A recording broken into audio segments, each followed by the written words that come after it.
Sir मेरा नाम ML Bapna है। 1976 से मैं एजेंट हूँ। 49 ईयर्स कंप्लीट हो गया है। और 34 ईयर से all India life insurance agent federation of India का ऑफिस बेरर हूँ।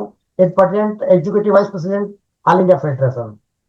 एंड एक ट्रेनिंग सेंटर है जयपुर में, जेवीटी, जो हमारा 37 साल से वहाँ मैं उसमें ट्रस्टी हूँ, जीवन विद्या ट्रस्ट। तो फुल टाइम इंश्योरेंस का काम ही करता हूँ। तो मेरा खुद का 45 साल से अलग से ऑफिस है। ग्रेट। और लाइफ मेंबर हूँ, चेयरमैन क्लब मेंबर। और एमडीआरटी किया 22-21 बार। 21 बार एमडीआरटी भी किया है, ग्रेट। तो सर सबसे पहला सवाल मेरा यही है कि इस टाइम पे जो सिनेरियो चेंज हो रहा है, बीमा सुगम लॉन्च होने वाला है, उसकी वेबसाइट लॉन्च हो गई है।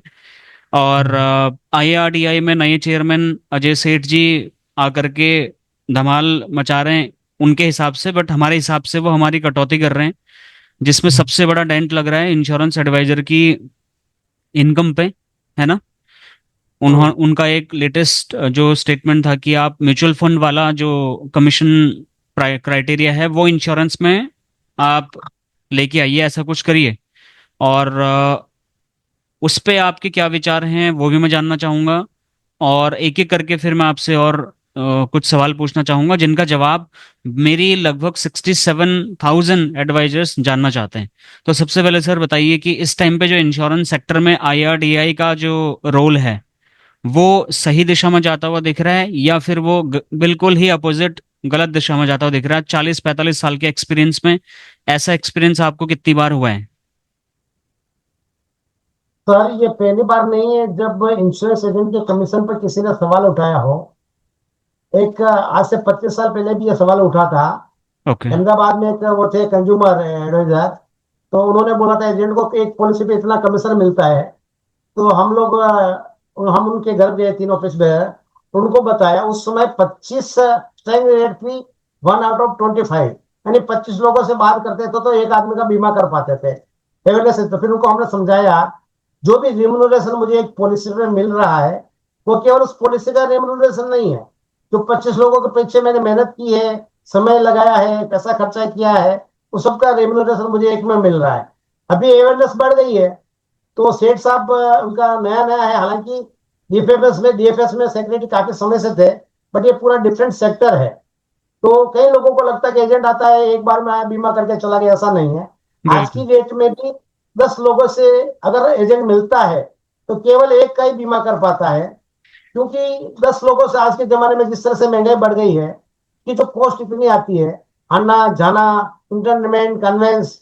और इंश्योरेंस एजेंट का जो रोल है वो रिजल्ट ओरिएंटेड है। अगर रिजल्ट आएगा तो इसको पैसा मिलेगा, चाहे आप बिल्कुल। एजेंट एक महीना बाजार में घुमा तो उसको नहीं मिला तो कुछ नहीं मिलेगा। So our role is totally different, not like employees office में गए, एक महीना हुआ उनका सैलरी हो गया, ऐसा नहीं है। हमारा तो केवल रिजल्ट ओरिएंटेड है। तो ये सेठ साहब को भी हम कन्विंस करेंगे। हम इसकी तैयारी कर रहे हैं। और हो सकता है जो हमारा एक ग्रुप है बीएमएस, उसके थ्रू भी हम कोशिश कर रहे हैं कि स्टेट फाइनेंस मिनिस्टर से, और जो एक कमेटी बनी है इंश्योरेंस के बारे में, जो उड़ीसा के एमपी है उनके थ्रू, उन्होंने भी हमको आश्वासन दिया था कि आपसे मैं मिलूंगा, आपके विचार जानेंगे। तो उस कोशिश में लगे हुए हैं, कन्विंस करेंगे। क्योंकि हर किसी को ही लगता है, शेख साहब को नहीं, पुलिस वालों को भी ऐसा ही लगता है। इससे पीछे हम्म। बैकग्राउंड लोगों को मालूम नहीं है। इसलिए मुझे आशा है हम उनको इस बात पे कन्विंस कर पाएंगे। और ये जो मुद्दा है, ये मुद्दा ज्यादा प्रभावी नहीं रहेगा, ऐसी हमारी कोशिश होगी। ओके, तो अभी आप ये जो अपना प्रयास करने वाले हैं इस दिशा में, ये आप लियाफी के बैनर तले करने वाले हैं या बीएमएस के बैनर तले करने वाले हैं? थोड़ा इस पे नहीं, बताएं। हमारा हमारा ऑल इंडिया ग्रुप है, लियाफी अलग है, बीएमएस का एजेंट इंडियन अलग है। हमने हम्म। दोनों ने कोलोब्रेशन किया है। जून में उनकी सीतारमन मैडम के साथ मीटिंग हुई थी 2 घंटा। उसमें से आधा घंटा इंश्योरेंस को मिला था। तो जो सेक्रेटरी जनरल उनके विनोद जी करेल से है, उन्होंने क्लब एक का मुद्दा उठाया। तो हम्म। चालू मीटिंग में मैडम ने आईआरडी से क्लेरिफाई किया था। वहां से रिप्लाई, क्लब एक हमारा नहीं है, हमने तरफ से कोई क्लब एक का रूल हमने लागू नहीं किया है करके। ये जो फीडबैक मैं आपको दे रहा हूँ। हम्म। ओके। तो क्लॉबैक के ऊपर में बहुत सारी चर्चा जब हुई थी तो मैंने भी कम से कम 60-70 वीडियोस बना करके उसका विरोध किया, और लाखों एडवाइजर्स ने मेरी बात का समर्थन किया। और उनके डिमांड्स पे मैंने काफ़ी लियाफी के प्रेसिडेंट्स को भी इसी चैनल पे फीचर किया और उनके भी स्टेटमेंट्स लिए। और बड़ी उम्मीद जगाई जा रही थी कि लियाफी के लोग, बीएमएस के लोग जब लाइफ इंश्योरेंस एडवाइजर्स का प्रतिनिधित्व करेंगे सेंट्रल ऑफिस में जाकर के, तो एक समाधान निकलेगा और एक ठोस मतलब आउटकम निकल के आएगा। लेकिन ऐसा कुछ दिखा नहीं। और मैं खुद अपने लेवल पे भी एकीकरण की बात कर रहा था। एक नेशनलाइजेशन टास्क फोर्स जो एडवाइजर्स की होनी चाहिए, जहां पर सारे के सारे लाइफ इंश्योरेंस एडवाइजर एक साथ मिल करके आईआरडीए के ऊपर जो है उनसे से बात करें, या अगर एलआईसी की बात है तो उनसे बात करें। बट वो उस टाइम पर सक्सेस नहीं हुआ था। और इस टाइम पर आप इसको किस तरीके से देखते हैं कि क्या हम इंडिविजुअल लेवल पर जाकर के इतनी बड़े मुद्दे को हम सॉर्ट आउट करवा पाएंगे, या फिर आपको लगता है कि नहीं, हमें और भी बड़े लेवल पर एकजुट होना पड़ेगा और एडवाइजर्स का सपोर्ट चाहिए होगा?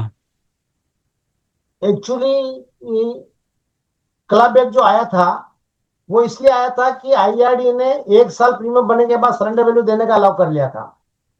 अभी मैंने काफी एलआईसी के बड़े अफसर से भी बात की है।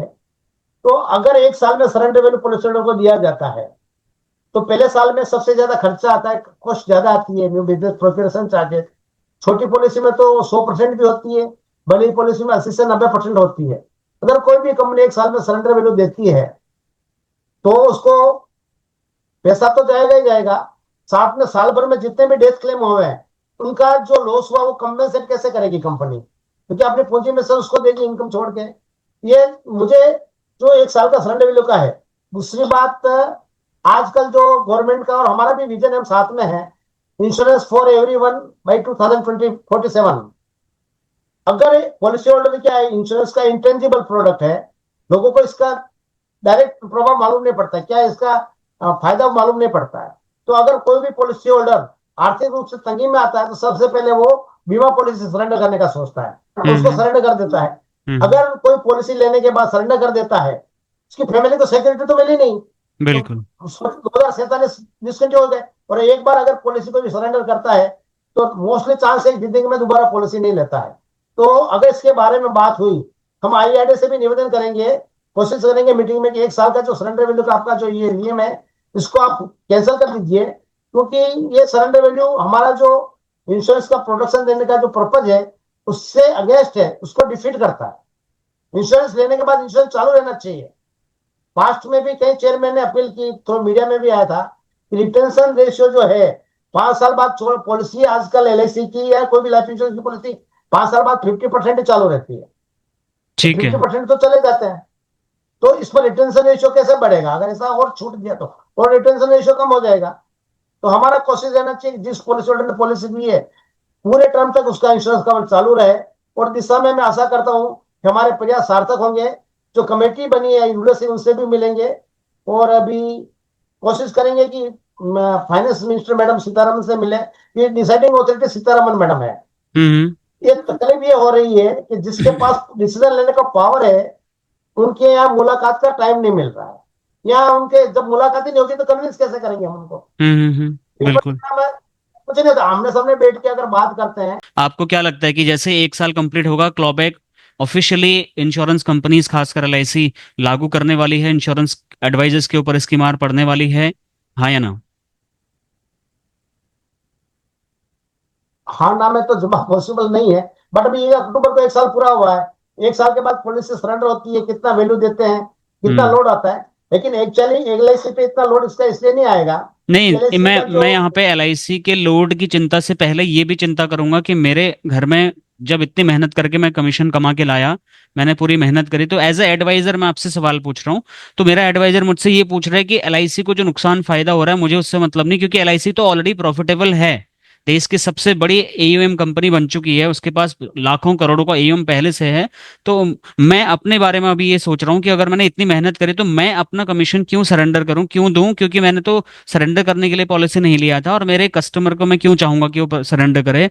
और अगर करना ही है तो मेरा भी कमीशन ले, मेरे सीएलआई का भी ले, मेरे डीओ का भी ले, मेरे बीएम का भी ले, मेरे ब्रांच मैनेजर के ऊपर जितने लोग हैं, क्योंकि सबको कमीशन बट रहा है ना। वो सिर्फ ऐसा क्यों नियम लागू किया गया कि जिससे इंश्योरेंस एडवाइजर का नाम लिया गया? आपको क्या लगता है इस पे क्या होने वाला है? ये बिल्कुल गलत है, सरासर अन्याय है एजेंटों के साथ में। और मैं इस मुद्दे पे एक आपको सर्कुलर रेफरेंस करता हूं, जो फाइनेंस मिनिस्टर का सर्कुलर है 10 सितंबर 2018 का, जो बैंक से रिलेटेड विजिलेंस डिपार्टमेंट ने लिखा था, चेयरमैन एसबीआई को और एमडी सीईओ को, सबको लिखा, पब्लिक सेक्टर बैंक को। जो भी बैंक ऑफिसर काम करता है बैंक में, वो काम के दौरान अगर वो पॉलिसी बेचता है, उसका कमीशन वो पर्टिकुलर ऑफिसर को नहीं मिलना चाहिए, क्योंकि वो पर्टिकुलर टाइम के लिए तो ऑलरेडी वो सैलरी ले ही रहा है। हम्म। तो ये इसके बारे में उन्होंने सर्कुलर लिखा था। तो एजेंट मार्केट में घूमता है, और जैसा कि मैंने आपको बताया मेन टूल है बिजनेस का, एजेंट के साथ तो सरस रहना है। और अगर ऐसा क्लब एक आता है, तो कोई भी आदमी क्यों चाहेगा कि उसका कमाया हुआ पैसा वापस ले ले? तो वो तो कोई ठीक है। प्रोफेशन आना ही नहीं चाहेगा। तो कुल मिलाकर के इस पे अभी स्पष्टता नहीं है कि एग्जैक्टली अक्टूबर के बाद में क्या होने वाला है, तो अक्टूबर के बाद ही इस पे हम आगे की चर्चा करें, राइट?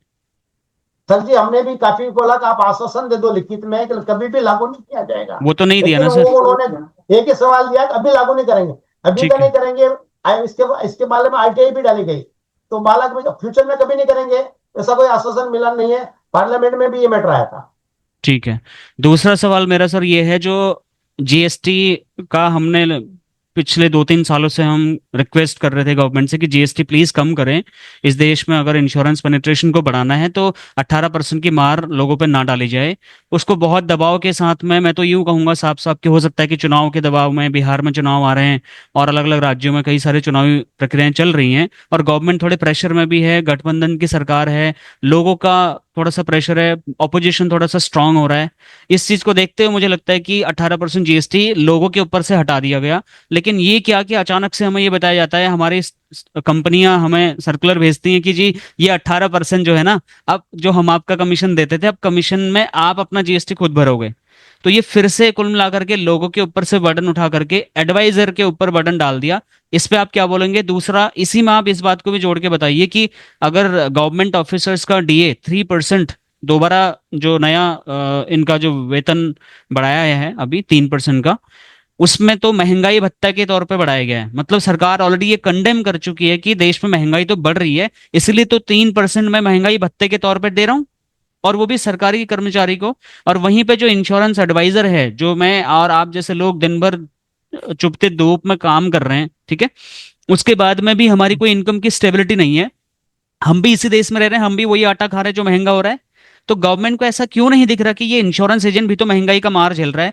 बकायदा कमीशन बढ़ाने के बजाय, कुछ अच्छे नियम कानून लाने के बजाय, क्यों कमीशन ऐसे क्यों छूट दी गई आईआरडीआई को कि बोल दिया कि इंश्योरेंस कंपनियां आप जो है जीएसटी इनके कमीशन से काट लो? इस पे आप क्या बोलेंगे और इस पे आप क्या करना चाह रहे हैं? इस पे आपके क्या पॉइंट्स है जो आपने उठाने के लिए रखे हुए हैं?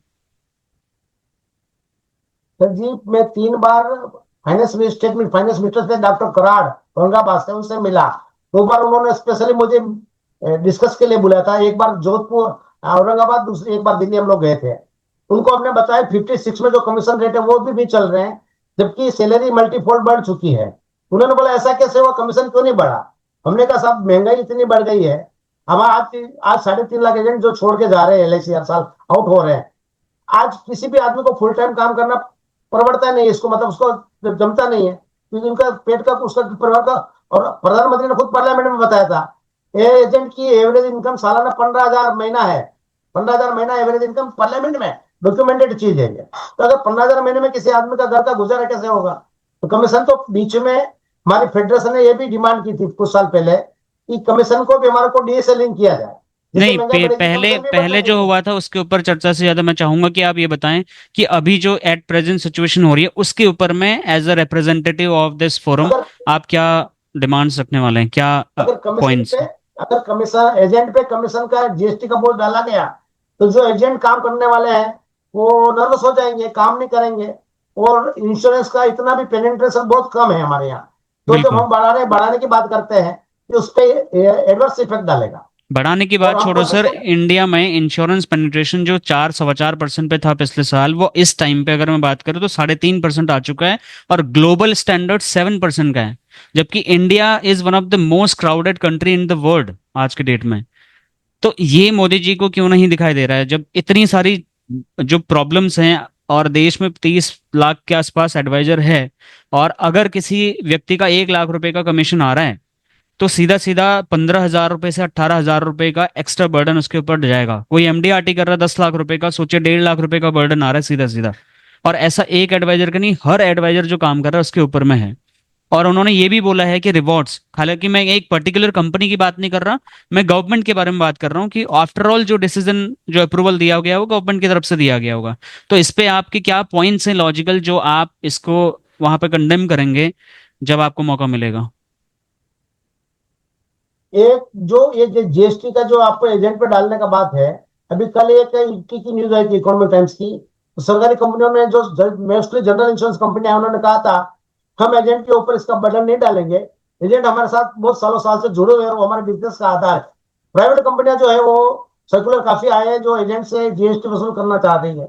लेकिन ओके। अगर सबसे बड़ा सवाल एक ही है, हर चीज को अपने को प्लेटफॉर्म उठाने का अगर है, फाइनेंस मिनिस्टर से लेजर बनाना पड़ेगा, मीटिंगें करनी पड़ेगी, चिट्ठी लिखनी पड़ेगी। तो चिट्ठी से नहीं, हम कोशिश करेंगे उनको कन्विंस करें, जो एजेंट जितना टर्न आउट हो रहा है छोड़ के जा रहा है वो ठीक है, फुल टाइम बनने, अच्छी सर्विस दें और पेनेंटेशन को बढ़ाए। तो हमारी कोशिश सरकार के साथ भी रहेगी, आईआरडी के साथ में भी रहेगी, लेटर के माध्यम से कोशिश करेंगे, पर्सनल मीटिंग के माध्यम से, ताकि जो एजेंट छोड़ के नहीं जाए और जो अनएम्प्लॉयड यूथ है वो ज्यादा से ज्यादा इस प्रोफेशन से जुड़े, रोजगार भी कमाए और इंश्योरेंस का काम भी करें और सिक्योरिटी भी बढ़े लोगों की। पिछले साल जब हमने इस बात का विरोध किया था, जो क्लॉबैक वाली बात आई थी, इवन मैं भी उनमें से एक था, और मैंने सोशल मीडिया पे इस बात को बहुत प्रमुखता से उठाया था। तो मैं इंश्योरेंस कंपनी का नाम नहीं लूंगा, बट हमें टर्मिनेशन की धमकी दी गई, हमें टर्मिनेशन लेटर थमा दिए गए, हमें वार्निंग लेटर्स दिए जाने लगे, हमें ऑफिस से कॉल आउट करके बुलाया जाने लगा। तो इस बार आपको क्या लगता है, जब हमारे उनसे सवाल थे कि संविधान की जो अनुच्छेद 19 से 23 तक हमें अपने अभिव्यक्ति की आज़ादी, अगर हम किसी संस्था विशेष या किसी कार्य प्रणाली से संतुष्ट नहीं हैं, तो हम संविधान के अंतर्गत उसका विरोध करने के लिए जो है हमें अधिकार क्षेत्र में वो हमारे आता है। हालांकि इंश्योरेंस कंपनीज का कहना ये था कि नहीं, उनके अमेंडमेंट्स के हिसाब से अगर आप उनके साथ में जुड़े हुए हैं तो उनके छवि को आप धूमिल कर रहे हैं उनके खिलाफ बात करके। इस बार आपको क्या लगता है कि इस बार भी हमें दबाने की कोशिश की जाएगी इंश्योरेंस कंपनीज की, जबकि इस बार हम सीधा इंश्योरेंस कंपनीज के ऊपर बात नहीं उठा रहे, सवाल नहीं उठा रहे, हम गवर्नमेंट की नीतियों के खिलाफ बात कर रहे हैं, और गवर्नमेंट से हम सीधा ये कहने की कोशिश कर रहे हैं कि इंश्योरेंस एडवाइजर को भी महंगाई से जोड़ा जाए, उसको भी समझा जाए कि उसके ऊपर भी महंगाई की मार पड़ रही है। इसको इंश्योरेंस कंपनी कैसे लेंगी, आपको क्या लगता है? आपको तो पिछले 45 साल का अनुभव है। मैं 49 ईयर से जुड़ा हुआ हूँ। कई कंपनियों के फीडबैक आते हैं, कंज्यूमर का भी मुझे शौक है, कंज्यूमर एक्टिविटीज का, और अलग अलग कंपनियों से। कोई भी कानून है ना जो आपके मौलिक अधिकारों को हनन नहीं कर सकता। कोई भी कंपनी कानून बनाएगी, जैसे पहले जैसे किसी कंपनी में यह होता था, कंपनी एजेंट पर चार्ज लगाती है, कंपनी का ऑफिसर जांच करता है, कंपनी उसको टर्मिनेशन का ऑर्डर कर देती है। तो सुप्रीम कोर्ट का एक ऑर्डर आया था कि prosecutor can not be the जज, बिल्कुल। वो पूर्वाग्रह से ग्रसित रहते हैं। तो इसलिए रहता है कि हम उसके बारे में ही कोशिश करेंगे कि इस कानून को बदला जाए। और जो कानून मंत्री है शायद अर्जुन राम जी मेघवाल, उनके हमारे काफी परिचित है और काफी हमारे ऑफिस में उनसे मिलते रहते हैं, पर्सनली जाना आना रहता है, जानते भी है। तो कोशिश करेंगे उनसे मिलकर ऐसा जो कानून है जो मौलिक अधिकारों को हनन करता है, अभिव्यक्ति की आजादी का हनन करता है, तो उसको बदला जाए, किसी भी कंपनी का हो चाहे वो। कारण क्या रहता है, कोई भी कानून आपका ये नहीं हो सकता आपने पेंशन चोरी की तो भी फांसी और बैंक लूटा तो भी फांसी। बिल्कुल। तो इस जितनी गुना है उसके हिसाब से उसको सजा मिलनी चाहिए। लेकिन यहाँ तो एक ही फांसी के सिवा कुछ नहीं, कुछ कंपनियों का ऐसा हो सकता है, कोशिश करेंगे उसमें बदलाव लाने की। ओके। तो फिर आगे की रणनीति आपकी क्या है सर? आपको क्या लगता है क्या क्या मेन प्रॉब्लम्स है जो इस टाइम पे इंश्योरेंस एडवाइजर जूझ रहे हैं, जिनसे हम सिर्फ एक कंपनी विशेष की बात ना करें, अगर हम इन जनरल इंश्योरेंस सेक्टर की बात करें, life insurance sector, health insurance sector, general insurance sector, किन किन प्रॉब्लम से एडवाइजर जूझ रहा है? और आपको क्या लगता है कि अगर इंश्योरेंस कंपनीज ने, सरकार ने अगर हमारी बातें नहीं सुनी, हमें साइडलाइन करने का अगर प्लान बनाया, और ऐसा अगर आपको लगता है कि ऐसा कुछ कर रही है गवर्नमेंट, तो फिर इसके दूरगामी परिणाम क्या देखने को मिल सकते हैं? परिणाम ये होगा, आज भी इंश्योरेंस पर्सनल रिलेशन पे बेचा जाता है। कुछ लोग डायरेक्ट लेते हैं, और जिन लोगों ने डायरेक्ट इंश्योरेंस लिया है, जब हमें इन लोगों का डायरेक्ट इंश्योरेंस लेने वाले का हमारा बातचीत भी हुआ, तो बोलते साहब हमको फंस गए, पॉलिसी कंडीशन हमें मालूम नहीं रहती है। और बीच में बीमा सुगम का भी आपने जिक्र किया, बीमा सुगम आ रहा है। एसोचैम की मीटिंग में मैंने एक सवाल भी उठाया था, उसका वीडियो भी है मेरे पास, हम्म। कि मोटर बीमा सुगम में आपको जो प्रोडक्ट दिखेंगे सब कंपनियों के, आदमी जनरली क्या करता है, उसकी जो प्राइस कंपेयर करता है, ये 100 रुपए का, ये 99 का, ये 95 का, 105 का, उसकी जो हिडन कंडीशन रहती है पॉलिसी की, वो तो उसको एजेंट नहीं समझा पाएगा, पॉलिसी होल्डर नहीं समझ पाएगा। तो किसी ने अगर पॉलिसी ले ली और कंडीशन में उसको क्लेम नहीं मिला, क्लेम रिजेक्ट हो गया, तो फिर कुछ नहीं कर सकते। तो एजेंट की इंपॉर्टेंस पहले भी थी, अभी भी है, भविष्य में भी रहेगी। लेकिन जो लोग क्या आजकल लालच में आ जाते हैं, पर्टिकुलर यंग जनरेशन, ऑनलाइन का चस्का लगा उनको, तो कई लोग फंसते भी हैं। इसलिए एजेंट के बिना तो चलने वाला नहीं है। अमेरिका जैसे कंट्री में भी एजेंट है, वहां इतना एजुकेशन होने के बाद। हमारे यहाँ तो एजुकेशन का भी लेवल नहीं है। इंटरव्यू सुन रहा था, ओके। उन्होंने ऑनलाइन पॉलिसी ले ली, 1 करोड़ 50 लाख जो भी थी, हम्म। और उसमें रिक्वायरमेंट आया, तो 2 महीने तक रिक्वायरमेंट दे नहीं पाए, और मीनवाइल डेथ हो गया, उनका कुछ भी क्लेम नहीं मिला। तो वो बता रहे थे, जो समाचार दे रहे थे, हम्म। ये अगर इंश्योरेंस एजेंट से पॉलिसी लिया होता तो एजेंट पीछे पड़ के रिक्वायरमेंट पूरी कर देता और उनको पूरा क्लेम मिल जाता। इसलिए एजेंट जिस तरह से पीछे लगे हर चीज काम करवाता है, आफ्टर सेल सर्विस इंश्योरेंस में सबसे ज्यादा इंपॉर्टेंट है। डायरेक्ट कुछ नहीं होता है, आप डायरेक्ट कर हम्म। लो, ऑनलाइन कर लो, सब कुछ नहीं होता है। तो एजेंट की इंपॉर्टेंस तो बनी रहेगी। और अगर कोई सरकार भी ऐसा डिसीजन लेती है, यहाँ इंश्योरेंस कंपनियां भी एजेंट के खिलाफ डिसीजन लेती है, वो केवल अपने पैर पर कुल्हाड़ी मारेगी, इससे ज्यादा कुछ नहीं होगा। तो हम आगे जाते जाते पीछे जाने लग जाएंगे, हमारी गाड़ी रिवर्स गियर में चली जाएगी। तो लोगों को इंश्योरेंस देने का जो हमारा सपना है और जो मूलभूत आजकल जरूरत है, उससे हम लोग पीछे हट जाएंगे। ओके। एक और सवाल है सर, जब कई सारे लोगों का कमेंट आया था, जब हम क्योंकि मैं डेली न्यूज़ एनालिसिस करके इंश्योरेंस और इन्वेस्टमेंट सेक्टर में जो भी चीज़ें हो रही हैं उसको मैं रोज बताता हूँ, पूरा डिटेल एनालिसिस करके एक वीडियो के माध्यम से। तो जब से मैं ये बीमा सुगम और ये नए अपडेट्स, आईआरडीआई की गाइडलाइंस और इंश्योरेंस कंपनीज के द्वारा लिए जाने वाले ये सारे डिसीजंस के ऊपर वीडियो बना रहा हूँ, तो बहुत सारे एडवाइजर्स जो है वो डिमोटिवेट हो रहे हैं और उनका कहना है कि हम इस इंडस्ट्री को ही छोड़ने वाले हैं, हम छोड़ देते हैं, क्योंकि अब इसका कुछ नहीं हो सकता, गवर्नमेंट हमारे पीछे हाथ धो के पड़ी है, हमारे बारे में नहीं सोच रही है। आपको क्या लगता है? मुझे ऐसा लगता है कि मैं उनको और मोटिवेट कर रहा हूँ, मैं उनको बोल रहा हूँ कि नहीं नहीं, हम बात करेंगे, हम नेगोशिएट करेंगे गवर्नमेंट से, हम अपनी बात पहुंचाएंगे। आइडिया भी दिया, जितने एडवाइजर्स हैं आप प्रॉपर फाइनेंस मिनिस्ट्री को, नरेंद्र मोदी जी को लेटर लिख के बाई पोस्ट भेजे। जब लाखों हजारों लाखों लेटर उनके पास जाएंगे और इतने लाखों ट्वीट्स जाएंगे एक ही सेम चीज कंसर्न के लिए, तो शायद कुछ प्रेशर बन सकता है। तो उन लोगों को आप, उन एडवाइजर्स को क्या कहेंगे जो बहुत डिमोटिवेट हो रहे हैं इस टाइम पे, जिनको ऐसा लग रहा है कि अब तो इस इंश्योरेंस एडवाइजरी की बिजनेस में हमारे लिए ज्यादा स्कोप बचा नहीं है और हमारी इनकम जो है उस पे कट लगाए जा रहे हैं? उनके लिए आप क्या बोलना चाहोगे? उनको क्या, उनको और धैर्य रखना चाहिए और रुक करके जो है बने रहना चाहिए, या फिर कोई और धंधे में चले जाना चाहिए? नहीं, धैर्य ज्यादा रखना नहीं है, इमीडिएट इस पे रिएक्ट करना पड़ेगा। और जो लेटर लिखने का आइडिया है, क्योंकि मेल तो नहीं भेज सकते, मेल बॉक्स पूरा भर जाता है उनका, तो लेटर लिखने का आइडिया बहुत अच्छा है। और मैंने इसका 1996 में प्रयोग भी किया था। किसी एजेंट को ट्रीटमेंट कर दिया तो उसमें मैंने खाली 500 पोस्ट कार्ड भेजे थे। फाइनेंस मिनिस्टर को एजेंट को बोला था 100 पोस्ट कार्ड रोज भेजने का, इससे ज्यादा एक साथ में नहीं भेजने का। 3 दिन बाद वो एजेंट को बिना कोई कंडीशन के रजिस्ट्रेट कर दिया गया। फाइनेंस मिनिस्टर से रोज कंपनी को फोन आने लगे, भाई ये क्या मैटर चल रहा है, रोज पोस्ट कार्ड आ रहे हैं। फाइनेंस मिनिस्ट्री में रोज लेटर एंट्री होते हैं, ऐसा नहीं उड़ा देते नहीं, उनका एंट्री होता है वहां। तो ये लेटर लिखने का जो आपका आइडिया है, मेल तो नहीं भेज सकते, मेल इजी है बट भेज दे सकते हैं। बट इसका एक हकाचार कर दिया जाए लेटर का, और चाहे हम्म। वो किसी भी कंपनी का, प्राइवेट के और सरकारी कंपनी के एजेंट हो, वो डायरेक्ट प्रधानमंत्री को चिट्ठी भेजे। और जिसको एक्स पे पोस्ट करना है एक्स पे भी कर सकते हैं वो, ये सबसे अच्छा, एक्स का भी आइडिया अच्छा है और लेटर का भी आइडिया, दोनों में इसका दिल से समर्थन भी करता हूँ। मोर अपने लोगों को भी मोटिवेट करूंगा, भाई इसको आप भेजिए। अदरवाइज आप चुपचाप बैठे रहे तो फिर वो तो कमजोर आदमी तो सब जगह मारा ही जाता है, इसको बस रूल है। बिना बोले तो माँ भी दूध नहीं पिलाती है। तो अगर आपको तकलीफ है, नहीं बोलोगे और मैदान छोड़ के भागना है, एक ऑप्शन, या तो मैदान छोड़ के भाग जाओ या हम्म। लड़के अपना हक लो। तो मुझे तो इसमें लगता है कि लड़के अपना हक लेना चाहिए। ठीक है, एजेंट को काम मिल जाएगा दूसरी जगह, अलग बात है। वो अलग बात है कि एजेंट के लिए तो सब कंपनियां लाल जादम बिछा के बैठी है, रोज फोन आते हैं। हम्म। लेकिन जो सरकारी कंपनियां हैं पर्टिकुलरली, जैसे आप एलआईसी का उदाहरण ले लो, 96% बिजनेस एलआईसी का एजेंट कर रहा एजेंट है। से आ रहा है, एजेंट से आ रहा है, बिल्कुल। 96% सबसे ज्यादा डिपेंड एलआईसी एजेंट पे एलआईसी है। और क्वालिटी बिजनेस कर रहा है, जिसने 5 करोड़ से 55 लाख करोड़ तक कंपनी को पहुंचा दिया। तो कंपनी भी सोचेगी, हम आशा करते हैं, सरकार भी सोचेगी, देश के विकास में इतना योगदान इनको मिल रहा, सरकार को भी एलआईसी के पैसे से लाखों करोड़ रुपया सरकार देश के विकास में लगा रही है, हमारी बचत का। सरकार को भी सोचना पड़ेगा। मैं अपने स्तर पे भी प्रयास कर रहा हूँ कि हमारे यहाँ के जो लोकल एमपी है, जो ये अपना इंडस्ट्रीज मिनिस्टर अपना पीयूष गोयल जी, उनके ऑफिस में जाके मैं अपॉइंटमेंट मांगा हूँ।